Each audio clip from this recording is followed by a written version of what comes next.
عسلامة ومرحبا بكم أعزائي المتابعين. استضاف برنامج فكرة سامي الفهري يوم السبت الفنانة التونسية وردة الغضبان على قناة الحوار التونسي مع الهادي زعيم، وقالت حيث أثارت الجدل، قالت أن مبلغ 5 مليارات يفي بحاجاتها لتحقيق أحلامها والانقطاع عن الفن وإنشاء مشروع وارتداء الحجاب وفق تعبيرها.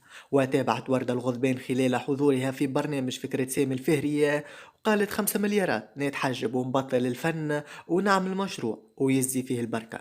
وأضافت نعمل في الفن على خاطر الفلوس. قال الهادي زعيم الفنانين الكل يقولوا الفن غذاء الروح، قالت غذاء الروح غذي في دارك، نحس بمتابعيه في الغناء ولكن نتقاضى أجر. أنا ما يهمنيش فين الفن، أنا نخدم على روحي. أعطيني 5 مليارات أتنبطل الفن ونتحجب ونشد الدار وما عادش تريني في حتى بلاتو ونغني في حتى غنية. وأثارت الجدل بقولها أن ارتداء أهل الحجاب هو الفلوس، أنها تاخو فلوس ويدوا بحاجاتها الكل وتحقق أحلامها ترتدي الحجاب، تحسها عاملة مزية أنها باش ترتدي الحجاب وترجع لربي. إن شاء الله ربي يهدي مخلق.